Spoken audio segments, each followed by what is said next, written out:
ఇది Madhapur police station మా sub inspector మాట్లాడుతుంది. మాదాపూర్ పోలీస్ స్టేషన్ సబ్ ఇన్స్పెక్టరా? ఎక్కడండి మాదాపూర్? ఎక్కడ మాదాపూర్ అమ్మా? ఎక్కడ సార్? హైదరాబాద్. ఓకే చెప్పండి సార్. చూడబ్బా, ఇది ఏమైనా కేసు నువ్వు విత్డ్రా చేయించుకున్నారు లేదా? Advocate bank. నాకు ఇక్కడ ఒక డౌట్ సార్. ఇప్పుడు ఇది సివిల్ మ్యాటర్ కదా, మరి పోలీసులు ఎందుకు ఇన్వాల్వ్ అయ్యారు? నాకు క్లారిటీ కావాలి సార్.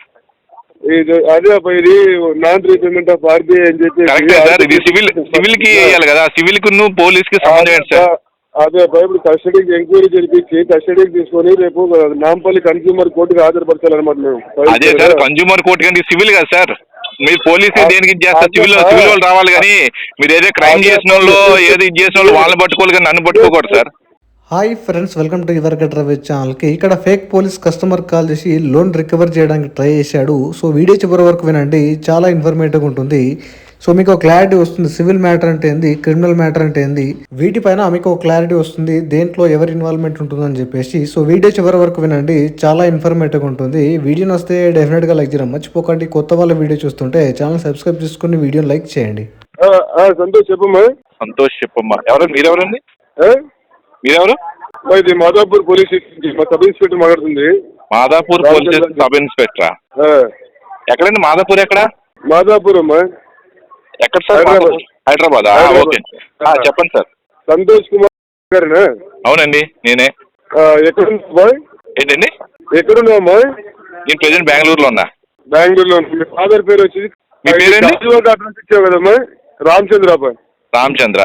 మీ పొజిషన్ అండి? ఎస్ఐ. సబ్ ఇన్స్పెక్టర్ అమ్మా, ఎస్ఐ. ఓకే ఓకే సార్ చెప్పండి. మీ పేరు మీద కంప్లైంట్ ఫైల్ అయ్యండి, దాని విచారణ కోసం అని చెప్పి ఫోన్ చేశాను. ఎవరు సార్? ఎవరు కంప్లైంట్ ఫైల్ చేశారు? ఇది వచ్చేసి ఫినాన్స్ సంబంధించి నాన్ రీపేమెంట్ ఆఫ్ ఆర్బీఐ అని చెప్పేసి అడ్వకేట్ నాగభూషణ్ మోటి కంప్లైంట్ ఫైల్ చేశాడు. అవును సార్. అదే ఏ బ్యాంక్ అని? ఏదో యాక్సిఓను అమెజాన్ అనే సంస్థకు సంబంధించి ఏదో గత 2 సంవత్సరాలుగా లోన్ రీపేమెంట్ కట్టలే అంట కదా? అవును సార్. అవునవును. కొంచెం ఫైనాన్షియల్ జాబ్ లాస్ ఉంది, కట్టలేకపోయాను. దానికి సంబంధమే ఆయన వచ్చేసి ఒకటి నాన్ రీపేమెంట్ ఆఫ్ ఆర్బీఐ అని చెప్పి సెక్షన్ 23/3 మీ Aadhaar, PAN card, bank details block చేసి ఎన్ఐఆర్ తరఫున కోర్టుకు హాజరుపరచుకునే విధంగా కంప్లైంట్ ఇచ్చాడు. ఏం సమస్య అది? కట్టేది లేదు, కొంచెం ప్రాబ్లం ఉంది సార్. అదైతే ఇప్పుడు కట్టలేను, కొంచెం టైం పడుతుంది. కొంచెం జాబ్ లాస్ ఉన్నా అండి, కొంచెం టైం పడుతుంది అందుకని. ఎప్పటి నుంచి అమ్మా జాబ్ లాస్ మీకు? ఉందండి మరి దగ్గర ఒక 1 year నుండి. 1 year. మరి వచ్చేసి 2 సంవత్సరాల నుంచి లోన్ రీపేమెంట్ అవ్వట్లేదు అని చెప్పి ఫైల్ చేశారు కదా? 2 సంవత్సరాలు ఏం లేదు, 16 months నుంచి అప్పటి నుంచి కొంచెం చాలా మల్టిపుల్ డెప్స్ ఉన్నాయి, అందువల్ల పే చేయలేదు. ఓకే. ఇది అడ్రస్ ఒకటి కన్ఫర్మ్ చేయపోయింది. డోర్ నెంబర్ సేమ్ అడ్రస్, అక్కడే ఉంటున్నా. Same address? Same address. ఇప్పుడు బెంగళూరులో ఎక్కడున్నావు? ఇప్పుడు బెంగళూరులోని. ఏం చేస్తున్నావు బెంగళూరులో? ఏం లేదు, జాబ్ సర్చింగ్ వచ్చానండి, మా రిలేటివ్స్ ఇంటికి వచ్చా. ఏదో జాబ్ సర్చింగ్. చూడబ్బా, ఇది ఏమైనా కేసు నువ్వు విత్డ్రా చేయించుకున్నారు లేదా? Advocate bank. నాకు ఇక్కడ ఒక డౌట్ సార్. ఇప్పుడు ఇది సివిల్ మ్యాటర్ కదా, మరి పోలీసులు ఎందుకు ఇన్వాల్వ్ అయ్యారు? నాకు క్లారిటీ కావాలి సార్. అదే అబ్బా, ఇది నాన్ రీపేమెంట్ ఆఫ్ ఆర్బీఐ అని చెప్పి. కరెక్టే సార్. ఇది సివిల్ కి వేయాలి కదా, సివిల్ కు పోలీస్ కి సంబంధం ఏంటి సార్? అదే అబ్బా, ఇప్పుడు కస్టడీకి ఎంక్వైరీ జరిపించి కస్టడీకి తీసుకొని రేపు నాంపల్లి కన్స్యూమర్ కోర్టుకి హాజరుపరచాలన్నమాట మేము. అదే సార్, కన్స్యూమర్ కోర్టు కంటే సివిల్ కదా సార్. మీరు పోలీసు దేనికి చేస్తారు? సివిల్ వాళ్ళు రావాలి కానీ మీరు ఏదో క్రైమ్ చేసిన వాళ్ళు ఏదో ఇది చేసిన వాళ్ళు వాళ్ళని పట్టుకోవాలి కానీ నన్ను పట్టుకోకూడదు సార్. కేసు ఫైల్ చేయాలి కదా? కేసు ఫైల్ చేసి కేసు ఫైల్ చేస్తే ఇంటికి నోటీస్ పంపిస్తారు, సివిల్ సార్ అది. ఇప్పుడు నువ్వేం వస్తావు కోర్టుకి, సరేనా? రేపు పొద్దున చదువుకునే జాబ్ చేసే పిల్లలు ఉంటారు, చదువుకునే పిల్లలు ఉంటారు. సో వాళ్ళ తరపు వాళ్ళ కోసం అని చెప్పేసి మేము ఫైనల్ గా వద్దు ఇంటిమేషన్ చేస్తాం అనమాట. క్లోజ్ చేస్తున్నట్లే లేదంటే అదే ముందు ఫైల్స్ మేము కోర్టుకు అప్డేట్ చేస్తాము. అదే ముందు మీకు సమన్స్ నోటీస్ ఇష్యూ అవుతుంది. కరెక్టే సార్. ఇప్పుడు నేను అడిగే క్వశ్చన్ మీకు అర్థం కావట్లే. ఇది సివిల్ సంబంధించిన మ్యాటర్, పోలీస్ సంబంధం. సివిల్ మ్యాటర్ పోలీసులు ఎందుకు ఇవ్వాలి, సరేనా? క్వశ్చన్ అదే కదా? అవునవును. సో ఇప్పుడు సివిల్ సరే డైరెక్ట్ నీకు సివిల్ నుంచి నోటీస్ ఇష్యూ అయిందనుకో, కోర్టుకు రావాలా? కస్టడీ తీసుకునే కదా కోర్టుకు రావాలి, నోటీస్ రావాలి కదా సార్. నోటీస్ పంపించండి నాకు. నోటీస్ అదే అబ్బా, బ్యాంక్ వాళ్ళు నీకు నోటీస్ కూడా ఇష్యూ చేశారంటే? నాకేం రాలేదు, నాకేం నోటీస్, నాకు ఒక్క నోటీస్ కూడా రాలేదు. నాకున్న ఇన్ఫర్మేషన్ ప్రకారం నోటీస్ ఇష్యూ చేశాము, ఇన్ఫర్మేషన్ ఇచ్చాము, బట్ ఇంకా క్లోజ్ అవ్వలేదు అని చెప్పేసి కంప్లైంట్ ఫైల్ చేశారనమాట. సో అందుకని మా సైడ్ నుంచి ఫైనల్ గా వార్న్ చేస్తాం అనమాట. వార్న్ చేసి కట్టి క్లోజ్ చేసుకున్నట్లే క్లోజ్ చేయించుకుంటారు కొంతమంది. లేదంటే అదేముంది మీకు కేసు ఫైల్ చేసి కోర్టుకి వేస్తామో కోర్టుకు వచ్చి మాట్లాడుకోవాల్సి ఉంటుంది అడ్వకేట్. పర్లేదు మీరు నోటీస్ పంపించి నేను కోర్టుకు వచ్చేటండి అయితే నో ప్రాబ్లం. నోటీస్ పంపించండి కోర్టుకు వచ్చేటండి అయితే అండి. నోటీస్ పంపించండి. ముందు మీ ఆధార్ అడ్రస్ ఇలా ఎఫ్ఐఆర్ ఫైల్ చేసి అది స్టేషన్ కి ఇంటిమేషన్ చేస్తాను ఆధార్ అడ్రస్ లొకేషన్ కి. పంపించండి. అసలు సివిల్ కు అసలు మీకే సంబంధం అనుకో నేను అడుగుతా. పంపించండి నోటీస్ ఒకసారి. సరే సరే అబ్బా ఏం ప్రాబ్లం వచ్చి అడుగు నువ్వు కోర్టులో సరేనా అడ్వకేట్ అడుగుతానండి నో ప్రాబ్లం. పంపించండి నో ఇష్యూ. వస్తుందా రూరల్కి వస్తుంది నీకు ఆడ స్టేషన్ మీకే తెలియాలి మరి ఆ మాత్రం ఉన్నారు మీకు తెలియదు ఏంటి అర్బన్ కార్ సరే నేను ఎంక్వైరీ చేసుకుని పంపించండి కేసు ఫైల్ చేయండి. ఫైల్ చేసి ఇక్కడ నేను అడుగుతా అసలు ఏంటంటే సివిల్ కును అసలు పోలీస్ గేట్ సంబంధం అని చెప్పి నేను తిరిగి పిటిషన్ వేస్తూ అడుగుతాను. పంపించండి సార్. సరే అమ్మా. ఓకే అమ్మా. అవునండి ఎవరండి మీరు? మనీ నుండి కాల్ చేస్తున్నాము. చెప్పండి sir. Money bill payment pending లో ఉన్నారు, ఇంకా పేమెంట్ చేయలేదు ఎందుకు? ఫండ్ ఇష్యూ ఉంది సార్. ఫండ్ ఇష్యూ ఉందా? ఫండ్ ఇష్యూ ఉంటే పేమెంట్ చేయకూడదా? ఎట్లా చేయాలి ఫండ్ ఇష్యూ ఉంటే? అరేంజ్ చేసుకొని చేయాలి సార్. ఫండ్ ఇష్యూ ఉందంటే అది సమాధానం మీద ఫండ్ ఇష్యూ అనేది మీకు. మరి ఏం సమాధానం చెప్పాలి నీకు? అరేంజ్ చేసుకొని చేయండి సార్. అరేంజ్మెంట్ అవ్వకనే కదా పెండింగ్ పడ్డది. గమ్మునుంటే పేమెంట్ చేయకుండా ఉంటారా ఎన్ని రోజులైనా? నువ్వు వాయిస్ ఎందుకు రైజ్ చేస్తున్నావు? మరి ఫండ్ ఇష్యూ ఉందని రైస్ ఏం చేస్తున్నా? మీరే చెప్తున్నా ఫండ్ ఇష్యూ ఉంది దానివల్ల చేయలేదంటే అరేంజ్ చేసుకొని చేయండి. మరి పేమెంట్ ఎందుకు చేయలేమంటే ఆన్సర్ చెప్పిన దానికి ఎందుకు అట్లా అరుస్తున్నావు? అదే దానికి నేను కూడా సొల్యూషన్ చెప్తున్నాను. అరేంజ్ చేసుకొని చేయండి సార్ అని చెప్తున్నాను నేను. అరేంజ్మెంట్ అవ్వట్లేదు ప్రాబ్లం ఉంది కదా అట్లా. ఇప్పుడు వారం రోజులు అవుతుంది. డ్యూ డేట్ ఎప్పుడు? మీరు 5వ తారీఖున మీ డ్యూ డేట్ 11 డేటు. అరేంజ్ చేసుకొని చేయండి. మరి టైం పడుతుంది సార్ నాకు. ఏం టైం పడుతుంది? ఎన్ని రోజులు కావాలి టైం ఇంకా మీకు? సరిపోలేదు ఫండ్ ఇష్యూ. ఏం సరిపోదు? ఎందుకు సరిపోదు? అరేంజ్ చేసుకొని చేయండి. ఇప్పుడు చేయండి. అమౌంట్ లేదు సార్. ప్రతి నెల ఫండ్ ఇష్యూ వస్తుంది మీకు. లాస్ట్ నెల ఎప్పుడు కట్టారు మీరు? ప్రతి నెల కాదు.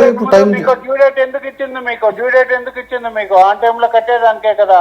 ఆన్ టైమ్ లో కట్టడానికి ఇచ్చింది. బట్ నాకు సిచ్యువేషన్ బాగాలేక నేను కట్టలేకపోతున్నా. సిచ్యువేషన్ బాగాలేదప్పుడు మీకు తెలుసు సిచ్యువేషన్ బాగాలేదని. ముందుగా అరేంజ్ చేసుకొని చేయండి. మరి ముందుగా అరేంజ్ చేస్తే సిచ్యువేషన్ ఖరాబ్ అయింది సార్. సిచ్యువేషన్ మన చేతిలో ఉండదు కదా. చెప్తున్నాను అదే సార్ నేను కూడా చెప్తున్నాను. అరేంజ్ చేసుకొని చేసుకోండి. సిచ్యువేషన్ బాగాలేదని అలా వదిలేస్తారా? టైం పడుతుంది నాకు. టైం అంతా ఇచ్చేదాన్ని కుదరదు. అరేంజ్ చేసుకొని చేయండి. ఈ రోజు చేయండి. ఇప్పుడు ఈ రోజు కాదు సార్. ఎప్పుడైతుంది మరి? పోయిన నెల ఏమొచ్చింది? పోయిన నెల 9వ తారీఖున చేసిన. టైం పడుతుంది నాకు. టైం పడుతుంది. మీకు ఇష్టం వచ్చినప్పుడు కట్టుకునే దానికి ఇచ్చినారా? టైం పడుతుంది సార్. ఎందుకు వస్తారు అట్లా? టైం అంతా ఇచ్చేదాన్ని కుదరదు సార్. మీకు టైం ఎందుకు ఇవ్వాలి చెప్పండి? ఎందుకు ఇవ్వాలంటే ఫండ్ ఇష్యూ ఉన్నప్పుడు టైం ఇవ్వాలి. ఎందుకు ఇవ్వాలంటే ఆన్ టైంలో డ్యూ డేట్ ముందుగా పేమెంట్ చేసుకోవాలని చెప్పి మీకు ఇష్టం వచ్చినప్పుడు కట్టుకుంటే ఇష్టం వచ్చినప్పుడు కాదు. నేను ఆల్రెడీ టైం టు టైం కట్టాను కదా ప్రీవియస్ గా. ఎక్కడ కట్టాలి? లాస్ట్ మంత్ కాదు సార్, ప్రీవియస్ గా అన్ని మంత్స్ కట్టాను కదా. టైం టు టైమే కట్టాను కదా. ఎందుకడే అంటారు సార్ మీరు? అప్పుడు ఎందుకడే అంటారు? 12 కట్టినాక 24 EMIలు ఉండదు. ఇలాగే కట్టుకుంటా ఉంటారు ఫండ్ ఇష్యూ అని. ఫండ్ ఇష్యూ ఉంటే కట్టలేడు కదా మరి కస్టమర్. అరేంజ్ చేసుకొని చేయండి సార్. అందుకే చెప్తున్నా. అరేంజ్మెంట్ అరేంజ్మెంట్ అయ్యట్లేదు ఇప్పుడు. ఇక ఒక వారం అవుతుంది. వారం రోజులు మీ పర్సనల్ అన్ని చూసుకుంటున్నారు కదా. ఊరికే అయితే కూర్చోలే కదా. చేసుకొని చేయండి. మరి ఏం మాట్లాడుతున్నారు సార్? ఏం మాట్లాడాలి చెప్పండి? ఏం మాట్లాడుతున్నారు అంటున్నా? అదే నేను కూడా సమాధానం చెప్తున్నా. ఇప్పుడు వారం రోజులుగా పేమెంట్ ఫండ్ ఇష్యూ ఉందని గమ్మున కూర్చోలేదు కదా. గమ్మునే కూర్చున్నా. అన్ని పనులు మీరు చూసుకోండి. దీని కూడా చేయండి. మరి ఏం పర్సనల్ ఏం చూసుకోవట్లేదు. పర్సనల్ కూడా ఏం అన్ని పెండింగ్ పడే. పర్సనల్ కూడా పన్నింగ్ కూడా ఇది చేయండి. మరి ఇది పేమెంట్ చేయండి. మరి టైం పడుతుంది నాకు. ఆల్రెడీ చార్జ్ చేసాడతో బౌన్ చార్జ్ చేశాడు. సివిల్స్ కూడా పోతున్నది మీకు. మళ్ళీ టైం పడుతుంది అంటే ఇది ఒక ఆన్సర్ ఇదేనా మీకు? టైం పడుతుంది అనేసి. టైం పడుతుందండి నాకు. ఫండ్ ఇష్యూ ఉంది. పేమెంట్ చేయరా అయితే? టైం పడుతుంది నాకు. పేమెంట్ చేస్తారా లేదా చెప్పండి. నేను అప్డేట్ ఏం చేయాలి నెక్స్ట్ ప్రొవిజన్ మూవ్ అవుతాను. పేమెంట్ చేస్తారా లేదా? టైం పడతాను. కస్టమర్ కి టైం పెడతాను. ఎన్ని రోజులు టైం అవుతుంది సార్ మీకు? చెప్పలేను నేను ఇక.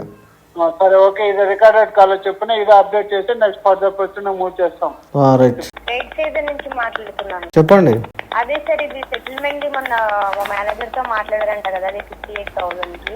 అది కన్ఫర్మ్ చేస్తా అన్నారు ఆయన. ఒకసారి నేను 51,000 చెప్పాను మేడం. 51,000 అయితే కడతాను చెప్పాను. 51 కడతాన్నారా? అవును. 51,000 కి రాదు కదా సార్. మరి కొంత అయితే అరేంజ్మెంట్ చేయాలండి మేడం. ఈ అమౌంట్ బయట తేవాలి. 51 అయితే నేను అరేంజ్ చేయగలుగుతాను. మీకు చెప్పడమే లీవ్ ఫీవర్ చెప్పారు సార్.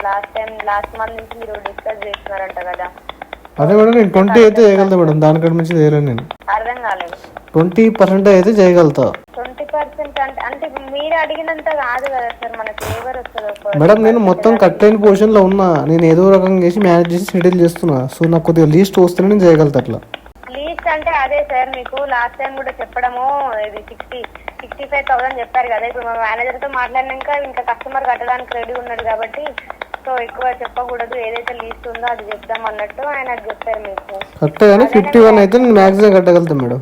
నేను అడిగేది మీకు ఒక 7,000 తగ్గిమంటున్నా. అంత వేవర్ ఇస్తారే. నేను ఒక్క నిమిషం సార్, మనకి లాస్ట్ నేను ఇంకా మీరు కడతా అంటున్నారు కాబట్టి నేను డ్రాగ్ చేయకుండా చెప్తాను. 56,500 లాస్ట్ అమౌంట్ సార్. లేదు మేడం కష్టం. 1% కూడా ఎక్స్ట్రా మీ దగ్గర ఉంచకుండా లీస్ట్ ఎవరు ఇచ్చేసాను. లేదు మేడం నేను ఒక 51,000 కట్టగలుగుతా మ్యాక్సిమం. సార్ మీరు అడిగినంతనే ఇస్తారా సార్? మనకి ఒక వేవర్ ఒక మార్జిన్ అనేది ఉంటుంది, అది క్రాస్ అవ్వకుండా ఉండాలి. మీరు అర్థం చేసుకోవచ్చు కదా. మీరు 51, 56 అంటే మరి 5,000 డిఫరెన్సే కదా. ఎక్కడ 65 నుంచి 56 వచ్చినాం కదా మేము కూడా. మేడం 5,000 కానీ ఇప్పుడు నాకు మల్టిపుల్స్ ఉన్నాయి. నా ఇష్యూ మీకు తెలియదు, అట్లా ఇష్యూ పెద్ద ఉంది. ఓకే నాకు అర్థమైంది. మేబీ ఉండొచ్చు సార్, మీకు ప్రాబ్లం ఉండదు. మేబీ కాదు, ఉన్నది యాక్చువల్గా. కాదనట్లేదు, ఇట్ ఈస్ దేర్. తెలియదు కదా సార్. మీకు చెప్తున్నా తెలుసు, నాకు మేబీ అనే తెలుసు. సివిల్ రిపోర్ట్ చెక్ చేయండి, మీకు క్లారిటీ వస్తుంది కదా. అర్థం కాలేదు సార్. నా సివిల్ రిపోర్ట్ చెక్ చేయండి, ఎన్ని డిఫాల్ట్ అయినాయో మీకు ఐడియా ఉంటుంది. నేను అట్లా అనట్లేదు కదా సార్. ఇప్పుడు ఏదైనా అయిండదు సార్. ఇప్పుడు మనం సెటిల్మెంట్ కి వెళ్తున్నాం కదా మేడం. 51,000 నేను కట్టగలుగుతా. 51,000 అనేది ఇది ఎక్కడి వేవరు, మీకు ఎవరు చెప్పారు ఇది ఇంత కట్టొచ్చి ఇంత వస్తుంది అని చెప్పేసి చెప్పండి. ఎవరు చెప్తారు మేడం? మీరు అంటున్నారు కదా మరి నేను 51 నా సిచ్యువేషన్ బాగాలేదు, నేను ఎంత కట్టగలుగుతాను మేడం. ప్రకారం మీరు చెప్తారు 20% చేసిన. 20% ఎందుకు ఇస్తాం సార్ మేము? మా దగ్గర ఆప్షన్ లేనప్పుడు ఎందుకు ఇస్తాం? మీకు వేరే బ్యాంక్ ఇవ్వచ్చు, వేరే అదర్ బ్యాంక్స్ లో ఇవ్వచ్చు, 15% కూడా ఇవ్వచ్చు. ఇక్కడ మా దగ్గర ఎంత ఉందో అంతనే ఇస్తాం కదా మేము. మీరు అన్నట్టు అవుట్ స్టాండింగ్ పైన 20% అడుగుతున్నారు కదా. నేను అడిగేది 22%. దాంట్లో ఏముంది మరి మీకు? 22 ఎక్కడ మేడం? 23 వస్తుంది మీరు చెప్పింది. ఏంది 23 వస్తుంది. 23 ఎందుకు వస్తుంది సార్? ఒక్కసారి చూసుకోండి. టోటల్ ఎంత ఉంది? 56,500 వస్తుంది. సో 22% వేసి కూడా మీకు టోటల్ ఎంత అది? నేను చెప్తున్నా, అర్థం కాలేదు. Total 254,119 sir. 254,114 119. 22.2 వస్తుంది మేడం. సరే ఇప్పుడు మీకు ఇంత చేసిన వాళ్ళం 2% దగ్గర మాకు పేమెంట్ కస్టమర్ ది డిలే చేసుకోవాలని ఉండదు కదా సార్. కస్టమర్ కి కూడా డిస్టర్బ్ చేయాలని ఉండదు కదా. చెప్పండి. నేను అదే అంటున్నా మేడం. మీరు ఏది అన్నా ఎట్లా అన్నా మనకు లాస్ట్ ఎవరు అదే ఉంది. అది మీరు అర్థం చేసుకోవాలి కొంచెం. సరే మీకు రిస్క్ అనిపిస్తుండొచ్చు మేబీ ఫండ్స్ ఏదన్నా ప్రాబ్లం ఉంటే, కానీ ఒక్కసారితో అయిపోతుంది కదా సార్. మళ్ళీ హెడేక్ ఉండదు కదా. చెప్పండి, మళ్ళీ day by day interest add అవుతూనే ఉంటుంది దీనికి. కష్టం మేడం.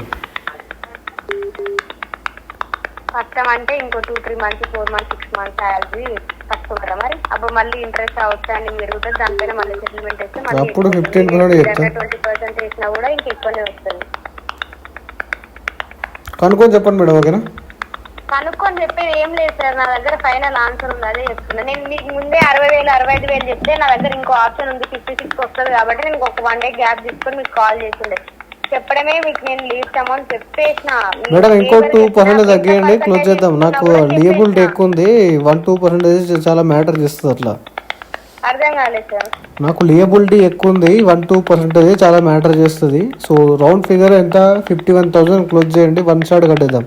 కావాలంటే అదే 56,000 కి మీరు 2 EMI తీసుకోండి, నాకు ప్రాబ్లం లేదు అన్నా. సరే ఈఎంఐస్ ఆప్షన్ నా దగ్గర ఏదైతే మీకు ఏదన్నా నేను ఫేవర్ చేయగలనా ఆప్షన్ ఏదైనా ఉందంటే ఇది చెప్తున్నా. కావాలంటే 2 EMI తీసుకోండి సార్. 1 shot చేద్దాం మేడం. ఇంకో 2 ఇప్పుడు 1 shot చేద్దాం. అర్థం కాలేదు సార్. 1 shot చేద్దాం.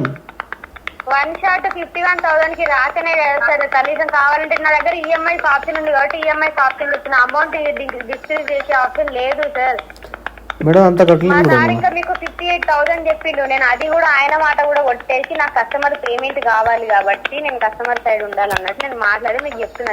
లీజ్ అమౌంట్ చెప్తున్నా. 56,000 వస్తుంది. తీసుకోండి. 56,500 వస్తుంది. టోటల్ 2,54,000 కట్టండి. సార్ టోటల్ 2,54,000 అంతేనా? ఇంకో మాట చెప్పండి మేడం. ఇంకొక ఫైనల్ ఫిగర్ చెప్పండి, క్లోజ్ చేద్దాం. 56,500 కాకుండా ఇంకొక ఫిగర్ చెప్పండి. ఇంకొక మాట ఏం చెప్పాలి సార్?